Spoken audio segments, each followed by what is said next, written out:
അറിയണമെങ്കിൽ അവർക്ക് നെഞ്ഞുവേദന അടുക്കിയ പൈസ ഉണ്ട്.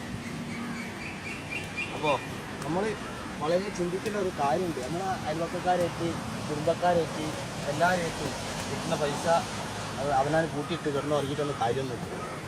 നല്ലോണം നമ്മളെ പെണ്ണുങ്ങളെയും കുട്ടികളെയും കുടുംബത്തെയും എല്ലാവരെയും സ്നേഹിക്കാണ്ട് നമ്മൾ അവിടെ മരിച്ചോട്ടെ ഭക്ഷണം ചോദിക്കുന്ന കുറേ നിസ്കരിച്ചാണ്ട് നമ്മൾ കിബറും വെച്ച് നടന്നിരുന്ന കാര്യമില്ല. ഇതൊക്കെ അറിയുകയാണെന്നുണ്ടെങ്കിൽ ഒരു കബർ അവനാൻ്റെ മനുഷ്യൻ്റെ അവസാനത്തെ വീടാണ്. ഇതിനാണ് നമ്മൾ ഒറിജിനൽ വീട് എന്ന് പറയുന്നത്. അല്ലാതെ നമ്മൾ ഇപ്പോൾ ഒരു വാർപ്പിട്ട വീടെടുത്ത് അത് പിറ്റത്തെ കൊല്ലം അടിച്ചുള്ളവന് ചെറിയ ഓടിട്ടുണ്ടാവും മേലെ ഡിസൈൻ ഓട്. അപ്പോൾ പിറ്റത്തെ കൊല്ലം മറ്റവനക്കൊരു ചമ്മലായിട്ട് ഓൻ അത് അടിച്ച് പൊളിച്ച് ഒരു 4-5 ലക്ഷം ഉറുപ്പ്യ മുടക്കിക്കാണ്ട് എന്താ ചെയ്യുക? അതിനേക്കാണ് ചെറിയ ഓർഡർ ഉണ്ടെങ്കിൽ ഇല്ലെങ്കിൽ കമ്പനി പോയിട്ട് ഓർഡർ കൊടുക്കും, വാർക്കാൻ അച്ച് വരെ ഉണ്ടാക്കാനുള്ള പൈസ അവൻ കൊടുക്കും. എന്നിട്ട് അത് കൊണ്ടുവന്നിട്ട് ഇടുകയാണ്. അതിൻ്റെ പിറ്റത്തെ കൊല്ലം മറ്റോനും അതിനെക്കാട്ടി ചെറിയ ഓട് അല്ലെങ്കിൽ സ്റ്റീലിൻ്റെ ഓട് എന്തെങ്കിലുമൊക്കെ വീടുണ്ടാക്കുക. അതിനല്ല എന്നിട്ട് പള്ളിക്കലൊരു കവറ് വലിച്ചിട്ട് ഒരു 4500 ഉറുപ്പ്യ ആയാലും ഇച്ചാലും 4500 ആവും. നല്ലൊരു കഥയായിപ്പോയി. ഇതിന് ലക്ഷം കൊടുത്തോട്ടെ. ഇതിനല്ല, ഇതല്ല വീട്. ഇതിനാണ് ഒറിജിനൽ വീട്. ഇതാണ് ഒറിജിനൽ ഖബറിനാണ് ഒറിജിനൽ. ഇതിന് വേറെ കുടിക്കലുണ്ടാവില്ല. ജീവിതത്തിലൊരു മനുഷ്യന് ഒറ്റ വീടിൻ്റെ കുടിരിക്കൽ കഴിക്കാനുള്ള ഇതിനാണ്.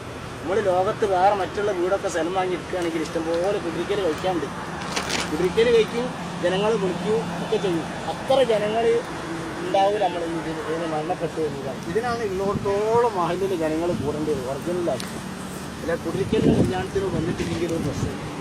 ഇതിനാണ് ജനങ്ങൾ മൊത്തത്തിൽ കൂടണം. ഒരു മഹലിൽ ഒരാൾ മരണപ്പെട്ട് കഴിഞ്ഞാൽ ആ മനുഷ്യനെ നമ്മൾ ആ മഹലിലുള്ള ജനങ്ങളെ ഉത്തരവാദിത്തമാണ് നമ്മൾ മയ്യത്ത് കുളിപ്പിച്ച് അതിൻ്റെ കർമ്മങ്ങൾ ഒക്കെ ചെയ്ത് കംപ്ലീറ്റ് കുളിപ്പിച്ച് നിസ്കരിച്ച് കബറടക്കം ചെയ്ത് 3 പിടി മണ്ണിട്ട് ലോയ വരെ കഴിച്ചിട്ട് വേണം നമ്മൾ വീട്ടിലേക്ക് പോകാം.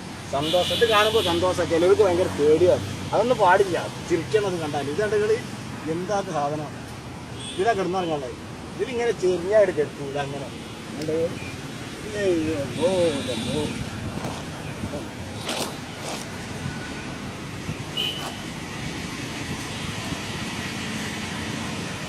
ഇതിൻ്റെ മേലെ ഒരു സ്ലാബ് കൂടി വെച്ചാൽ ഉസാറായി പിന്നെ പോകാൻ കഴിയുക. ഇത് ലേസം കൂടി കായം കൂട്ടണം എന്നൊക്കെ ഒരു പൂതി ഉണ്ടെങ്കിൽ പിന്നെന്താ ശ്വാസം കിട്ടൂല. ആയം കൂടി പോയത് അതുകൊണ്ടാണ്. ആ